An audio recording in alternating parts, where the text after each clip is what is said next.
Hi, everyone, and welcome back to Beyond the Wheel podcast. I'm very excited to introduce today's guest, Tom Olsen, the service manager for Winnebago Service Center in Forest City, Iowa.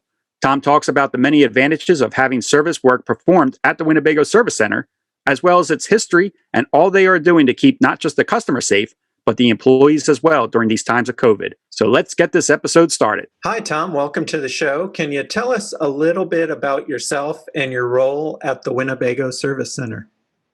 You bet. I joined Winnebago in '84, started in the production line.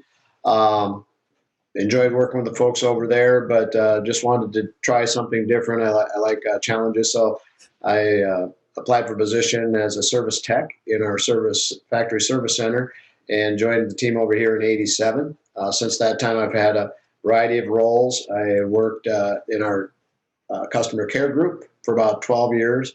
Worked in product compliance as the director of product compliance for several years, also as director of quality control for a few years. Found myself coming back to factory service when the opportunity came open to manage this building and work with the folks that had that daily contact with the owners. I enjoy working directly with the owners, helping improve their RV experience. And Tom, do you know what you said that you started in the service center in '87? Do you know what year the service center opened? Did it open with the company? Actually, this facility opened in 1968, and we, at the time that they opened, was also our ship out facility. So it was a dual purpose building. Since that time, in the late 90s, we've added onto the building, what we call it the West Wing. There's additional bays, paint booth, and things over there. It's the same technicians can work between. There's two different departments, but the technicians roam freely between the two different departments, working in whichever bay their special skills are needed in. And you've been with Winnebago, it sounds like, for quite a while, so you have a lot of experience there. Yep. That's one thing that our team does a real nice job of keeping people challenged, keeping them interested in the roles. I was just checking on this the other day. In our shop, we've got 17 folks that have been here 20 years or more. Wow. And 10 that have been here 10 to 20, and an additional 18 that have been 5 to 10. So the folks that come in, they really enjoy what they do, and Winnebago treats them fairly well, in my opinion. Yeah, it sounds like it's a pretty good company to work for if you have that kind of longevity with the staff. Yeah, you bet. Yeah, I think that says a lot of good things about Winnebago, because nowadays, especially, people don't stay at companies as long as they used to. I think everybody's always looking for something better. The grass is greener somewhere else. That's amazing that you guys have folks that have stayed on with Winnebago that long. I think that's really good sign. Yeah, and when I worked in our customer care group, the customer care and warranty departments are over in a separate wing of the building. The longevity there is even higher. The average, I don't know what it is currently, but at one time that we were at like 27 years average. With the companies. So that's great. So how many service bays do you have there, Tom? And how many RVs can you accommodate in a single day? Okay. Well, we have 39 bays. However, some of them are specialized. There's basically 34 that are fully functional. Some of them are used to hold equipment because of our constraints on spacing. We've repurposed one of them to accommodate to hold parts that are for upcoming appointments and things. It's kind of a transition area for our parts department. And we have a paint booth that's outside of those numbers. So, and in regards to the number of units that we can accommodate in a day, it really varies on the types of jobs that we're doing. Like this time of year, we've got a lot of large projects going, so the coaches will stay in the same bay for possibly a couple of weeks while we're replacing a wall or updating the vehicle from a 2012 scheme. People will come in and they want all new floor coverings and new soft goods put in and updated to the current colors and things like that. So we can have units in here for weeks at a time. But during the summer, for example, just to explain the capabilities, during the Grand National Rally that we've had in the past, There are times that we put in a 3-week period of time 600 units through the shop. 500 to 600 units is pretty consistent during a GNR event. So you can, I just heard a little bit, it interested me what you just said about updating an older coach to look more modern. You guys can do all that work in the service area? Yep. We pretty much, we can do anything that needs to be done on the RV. The only caveat to that, I would say, would be potentially some of the chassis repairs. If it's warranty chassis repairs, we'll typically, a lot of those will be referred out to the chassis supplier, to their authorized service centers. Some of them we can perform warranty work. Others, we do have to refer them on. For example, Freightliner, there are things on the Freightliner chassis that we can service, but the Cummins engine, Olsen transmission, that sort of thing, those have to be worked on elsewhere. However, everything else, we can service refrigerators and air conditioners. We replace or rebuild sidewalls and roofs. We actually have a coach in here right now that we've taken the entire interior out and taken the floor up. The owner had a leak from basically there had been a freeze condition and he wasn't aware of it, wasn't properly winterized, and moisture had gotten into the floor over an extended period of time and had rotted it to the point that we had it stripped down you could look from the entry door, you could look down and see the ground and drive shaft beneath the vehicle. Wow. And so we've got the floor back in and probably 2/3 of the cabinetry and things, and we're putting that all back together now. So. And I've got one more question about your bays. So can all your bays accommodate every size coach? So your routine I know you have some specialty ones that you said, but could you put anything from one of your new hike trailers all the way up to a big Class A in all your bays? That is the purpose that we had put the West building on back in the late 90s was because the coaches were getting larger. Our front shop, the original shop, there are bays at the west end of it that can accommodate the 42, up to a 42-foot unit. All the bays in the west building can accommodate the 45-foot long units. Wow. There are constraints on the first few bays here because our parts counter is at the front, at the north side of the building.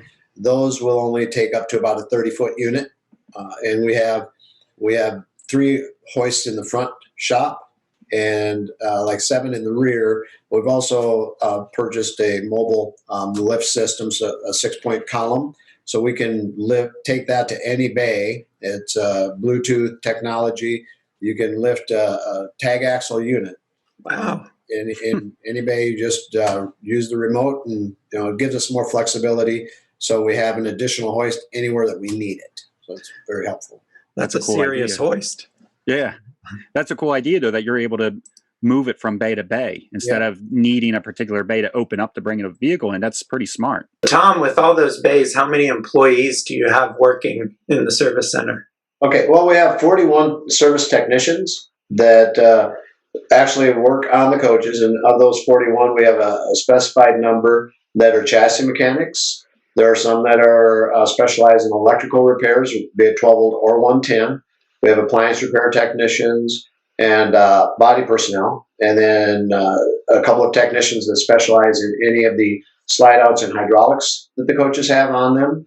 And the balance are general technicians that can pretty much do anything else, the replacement of the walls, reskinning coaches that get damaged from storms, that sort of thing. And then our parts department, we have approximately 12 people there that support the team by moving parts from within the organization to our service center, to ordering, those advanced parts orders to get the parts coming from our supplier and things like that, and front counter staff that interact with the owners and sell parts over the front counter. I help them with updates on the repairs as they take place, that sort of thing. So I was going to ask you, what are some of the advantages of going to Winnebago and having service done? But I think you almost kind of already answered it. It's the fact that you guys know these things inside and out and are able to work on just about the entire unit. Like you're kind of the one-stop shop for repairs. Is that a fair thing to say, or what else? What else do you think is an advantage of having work done at the Yeah, Winnebago I think Service Center? that we discussed the technicians are kind of homegrown. Many of them have come from our manufacturing areas, so they're familiar with the coaches from the ground up. They have that experience before they even walk in the door here. We have access to our parts. Manufacturing our own parts makes it a lot easier to get them. The turnaround time is a lot quicker. We have excellent working relationships with all of our suppliers. So if we have a customer that shows up last minute and needs something, we have a good opportunity to meet their needs by reaching out to that supplier and putting a rush on that part. But if we have advance notice that they're coming in, we can get those parts coming ahead of time, because that, as most owners will tell you when they go in for service, oftentimes parts availability is a roadblock to getting them back on the road more quickly. So that's a definite advantage. And every once in a while you run into something new that we haven't encountered before. We've got our engineering group that's right here, and we can reach out to them and get some suggestions, input, things like that if we need. So that's another advantage. And so you mentioned that the chassis, some of that stuff you have to refer out to the chassis manufacturer, chassis supplier. Are there local people there so people won't have to drive like to Florida, for instance, to have chassis work done if they've brought their coach there and you found that it was a problem that's better handled by the chassis manufacturer? Is there local resources for that? Yeah, and actually with Freightliner, they'll work with us to have they have authorized Caterpillar and Allison transmissions, for example. They have mobile services that are authorized that will come on site and actually work on them here.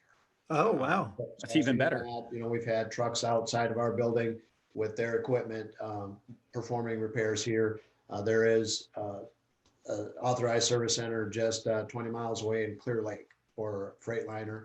We do have working relationships with different chassis manufacturers around our area. So we typically don't have to refer them too far away. I think the farthest we've referred someone is Rochester, Minnesota, which is an hour and 45 minutes away. Yeah. I wanted to go back 1 second, Tom, about the bays. You had mentioned a paint booth. Are you guys just doing touch-up paint work, or are you able to, say, paint an entire coach? Yep, we do it all. One of the updates I was talking about earlier with the upgrading somebody's color schemes to current product, we've done that with exteriors as well. Okay. A lot of times people will just reach out to CDI because they are so close to us, because they've got the stencil kits and things, but we can work with them and lay out a coach and paint it the way they'd like. We have, if we replace a sidewall because somebody's got some, insurance damage. We had a severe storm come through Iowa here earlier this year that damaged quite a number of coaches that were kind of working through at this time. And rather than refer it, send it over to CDI or something, we pull it into our paint booth and match things up really well. It's impressive. And how early should someone call to make an appointment if they're going to need service done? Well, I always say as soon as you know you need it and you have a time in mind, I would encourage people to call. It really varies on the year. Now, last year with COVID, it was an abnormal year. So folks would come in as what we call a non-appointment, just show up, and typically they could get in within a few days. However, in a normal year, during the summer months, say mid-May through October, you can wait 2 months. If you call to schedule an appointment, we might be 2 months out. Sometimes folks will come in because we do try to keep a certain percentage of our availability open for people passing through. So we aren't booked fully solid, but we need to keep that open because we do have people come in with, they've got a coach that they live in it full time and they have to have this repaired or they can't continue living in the coach. So we try to have flexibility to work those emergency situations in. But scheduling appointments, as soon as you know that what your travel plans are, we encourage people to call ahead. This time of year, obviously in northern Iowa, we've got flexibility. So during the winter months, once we get past Thanksgiving, typically it's pretty open through February. I bet during the traditional, like pre-COVID and hopefully post-COVID one day, people probably in the fall and springtime, though, you do get busy with the snowbirds traveling back and forth from the north to the south and vice versa. Right. Yep. We have that. And then in the fall, of course, we'll get folks that come through. They want their coach winterized. They want the security of knowing that it has been winterized properly, that they're not going to have plumbing issues when they bring it back out of storage. They'll maybe have their coach service before they put it away, that sort of thing. So yeah, it does. And those are typically the October and November visits we'll get. Oftentimes we'll have folks come in. Like you mentioned, on their way south, they'll come in right after Thanksgiving, heading down to Arizona, Texas, Florida, wherever it might be. And you can tell me if I'm wrong, Tom, but during the week of the Grand National Rally, I don't believe you take reservations. Isn't it first come, first serve that week? Yeah, actually, it's a 3 week period. The week before, during, and after. When you get to town, you come in, sign up with your list of items. We allow 7 items. We want to get as many people service, so we ask you to prioritize what your items are. We won't do a large project like, if someone had a tree branch come down and damage their roof, we're not going to do a project, like that at that time, because we want to help as many people as we can. Keep the usability of the coach up front, and so they can travel from Forest City ready to enjoy the rest of the summer. So. Something like that, Tom, where you mentioned like a tree falling on an RV and causing damage. Do you guys assess the damage and say to the person at any time, the cost of damage outweighs the value of the RV? Is that your place, or do you just leave that up to the consumer? That's generally, we work directly with the insurance companies. We provide them with the estimates, and then they determine whether or not it warrants putting that money into the coach or if it should be totaled out. Okay. Okay. It's pretty rare that I've seen coaches totaled out. I mean, it's a pretty catastrophic event for that to happen. Okay. And you guys are typically open all year, right? Correct. Yeah, we are open all year. We did this year close for a week after Christmas, just because the COVID has limited the number of people traveling through our area.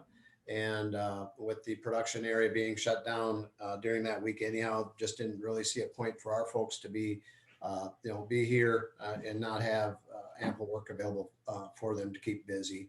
So we shut down during that week. We were even open during the time period that our manufacturing facility shut down to prepare for COVID risk avoidance. They had to develop plans surrounding how to keep the employees safe, keep our vendors safe that happened to come on the grounds and that sort of thing. So even while they were shut down, we remained open because we provide an essential service, essential to the level that even the state of Minnesota allowed our employees that live across the border that work here, even while their borders were closed, they had quarantined basically people from out of the state.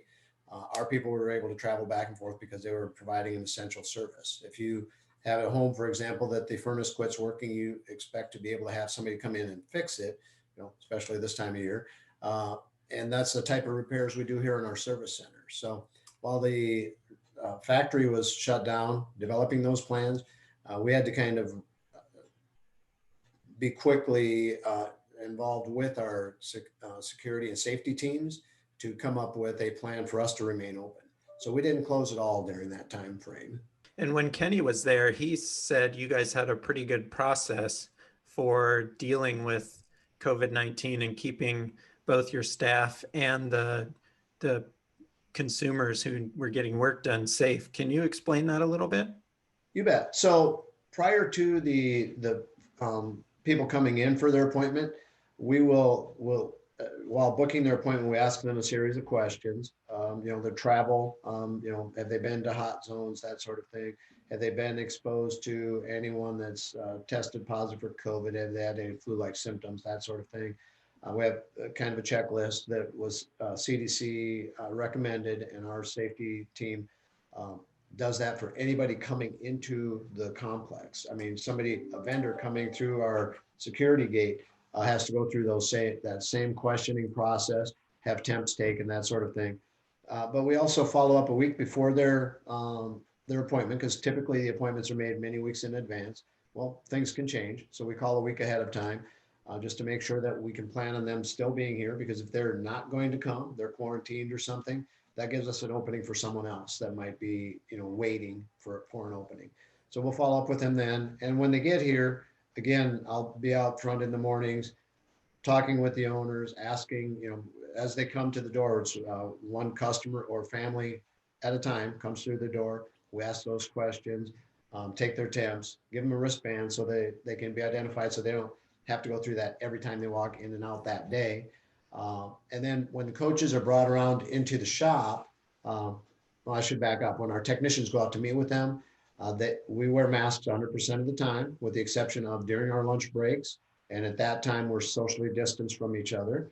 But the technician wears gloves, takes a plastic cover for the driver's seat so that when he brings it in, it's protected, and masks. And then when we get the coach into the shop, we fog it with a sniper is a disinfectant that is used by a lot of stores and things like that is totally safe around foods. If it happens to get on the pet food that you've left out in your coach, it's not going to harm the pet or anything, but it does kill the virus. So we fog the coach when it comes into our shop. We fog the coach before we bring it back to the customer, in case somebody in the shop happens to have come in contact with COVID. We aren't willing to let that be a risk for the owner. So we fog it again before it comes back around. We also do that with our shop several times a day. It's fogged after each break, and the solid surface workstations are also cleaned several times a day. Wow, that's a pretty thorough process. I think people can feel pretty safe bringing their RV We've there. had a few individuals in our shop that have had it, but it's never come into the shop.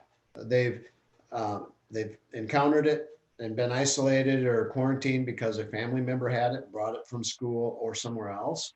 And so we've not had any that is transferred within our shop, which we're pretty proud of, not having shut down at all and able to keep that level of safety for our customers and our employees is pretty awesome. Yeah. Yeah, I was very impressed with the whole procedure. I really thought you folks went above and beyond, especially with that fogging. When you showed me the fogging device, I thought that was very cool, and something just kind of thinking outside of the box of how to protect everybody, like you said, customers and staff. I thought that was really great. That's great. That's great. Tom, can you talk a little bit about the importance of owner preventative maintenance and maybe some of the most common problems that you see as a result of lack of preventative maintenance? You bet. So a couple of things that we see that are very common that cause significant damage, and it generally involves water. I mean, these are, some people call them land yachts, but they're not yachts, not, to be in the water. So sealant maintenance is critical. If you should do that at least a couple times a year. We always encourage people to do, spring and fall at a minimum. Check your sealants, make sure that they're in good condition, have them cleaned and replaced if necessary. And if you're not comfortable enough that you know what you're looking for or looking at, either spend some time with a dealer or someone that knows what they're looking at so you can become educated and do it, or pay somebody to do it, because it is that critical. If you allow water into the coach, it can come in for a while before you realize it. And by the time it presents itself visibly, there could be significant damage. So that is something that is critical. The other water source would be if you don't properly winterize a coach, your plumbing system, and something gets, a pump gets ice in it or whatever, you can destroy components, you can develop leaks, you can have a cracked fitting that, you might have good water pressure, but water's dripping out of this fitting, for example, and causing significant damage that isn't readily apparent. And another is cleaning a coach. If you are a person that does travel south in the winter, if you leave the Midwest at the wrong time of year and you've got a lot of salt and chemicals on the road, and you get down to Florida, for example, we had a coach come back from Florida that had parked literally on the beach down there. So you had the salt water air around it after having driven through all the chemicals up north. The rust on this coach was unbelievable. And so when you get to your destination or get out of those types of environments, properly clean the coach, spend some time and get the underside cleaned as well. This owner, just felt that perhaps the chassis, they were concerned that the chassis wasn't prepped properly because they had all this rust on it.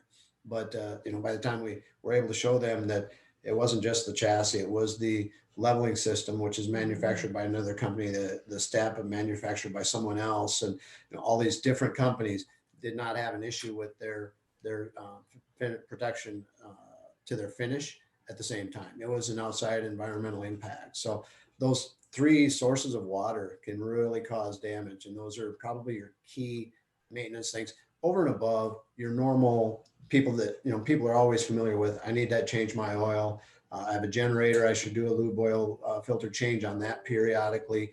And it calls those out in the manual. The same thing in the operator's manual for the motorhome. It will call out some of those maintenance suggestions for you. You just need to be familiar with them and spend some time doing that. It'll save you time out of your coach and cost down the road. Yeah, a lot of cost if it's water damage, I bet. Yeah. So you mentioned earlier on that you have specialists such as electricians and the slide specialists and things like that.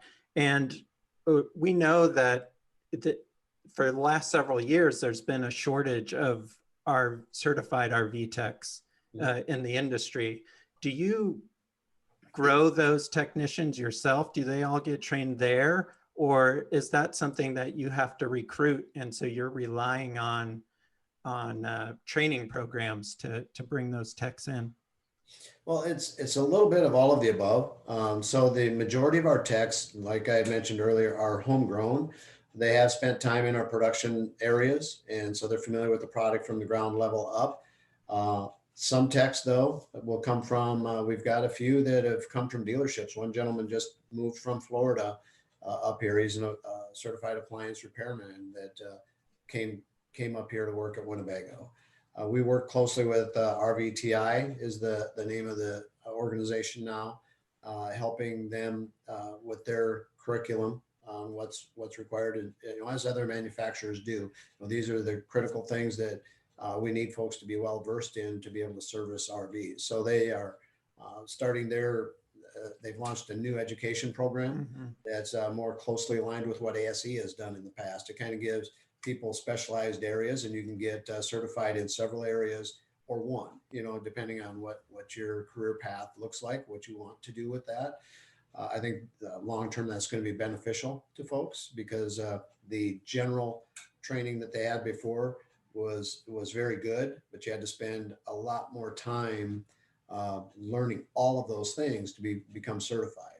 Whereas now you can become proficient in one or two areas and benefit from that and put your skills to use. So, and with obviously our HR department does a nice job of recruiting, going out to different recruiting sites and bringing folks in. We actually just have a gentleman that accepted a position with us that has spent the last 12 years maintaining radar systems and nuclear and Patriot missile sites. So he's got 12 volt and 110 experience and things, but he wanted to move back to the Midwest, and he thought that working in Winnebago might be a good opportunity for him. And then I have another question related to the maintenance, and that is when Winnebago puts out a new coach, for example, do you guys get advanced training on the specific service stuff that deals with that coach, or is it pretty standard across the board? So it's generally pretty standard. However, when there are new systems, like when they introduced the lithium battery pack systems, the Volta systems on some of our B-Van product and those sorts of things, if there's something significantly new, then our folks in engineering does arrange to have some training take place in our production areas, as well as for our service team. And service the customer care group, the tech service group. They then use that information to put some additional information together for our dealer network. So that's beneficial to them as well. Another thing that we've recently started doing to better equip our technicians, in the past, years ago, the first time we would see new product oftentimes was when a customer came in with it, because as you know, when you introduce a new product, everybody's wanting it. So as soon as it's built, it's off the line and goes out to the dealers.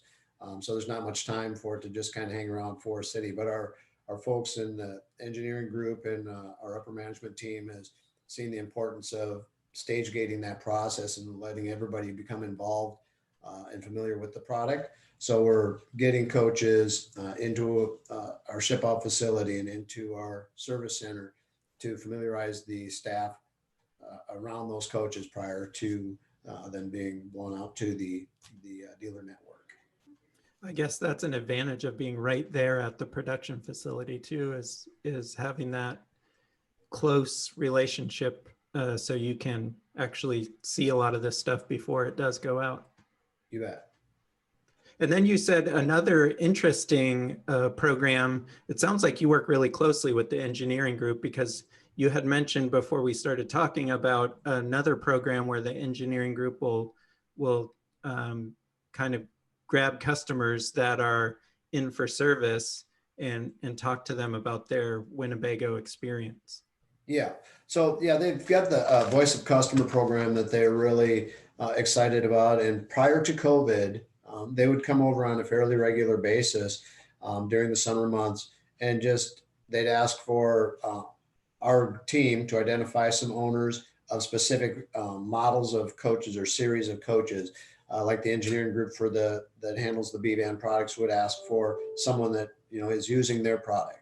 Somebody that has a Class A gas would ask for an owner that is perhaps in an Adventure or a Vista or something like that. So they would come over and meet with them in our conference room, and they would just pick their brain. What works for you? What do you like about the product you have? What enhancements would you like to see? What do you think we could do to make it better for you? And it's been kind of neat because it's been going on for a little while. And so we have seen owners come back through and hear them talk about the fact that, hey, as the next product year, and this is going on at the rally that we have as well, as at a broader scale. Our engineers are meeting with owners and team members are meeting with owners and getting feedback. And some of those ideas are kicked off and put into product. So owners come back seeing something that they had suggested is now in our product, and it makes them feel good, gives them a nice story to tell by the campfire, that sort of thing.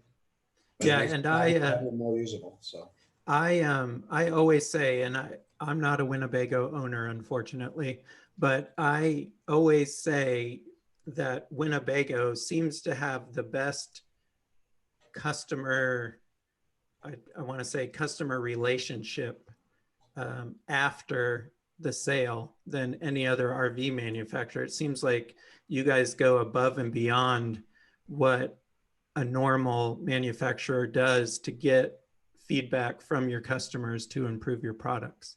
And I think everybody we've ever talked to that's either owned a Winnebago or has worked at Winnebago has agreed with that comment. Yeah.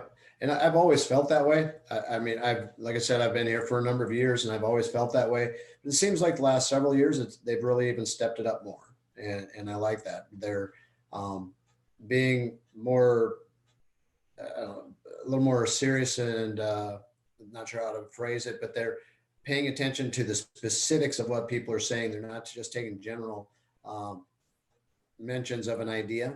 If they see something that has merit, they're asking more questions. They're not making assumptions and doing that. But again, they've always, Winnebago's always done that. Listen to the voice of customer to identify what those needs are. And when we put the central AC units on our coaches back many years ago, we were the first people that had done that in the RVs that we were doing that type of installation. And it was because customers wanted the weight off of their roof. They wanted the lower positioning of that air conditioner for serviceability and that sort of thing. And at the time, that's what the owners wanted.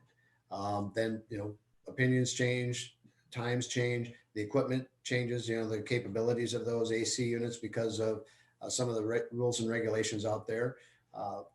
They're no longer feasible. So you have to adapt. But listening to those owners does help us develop a better product, in my opinion.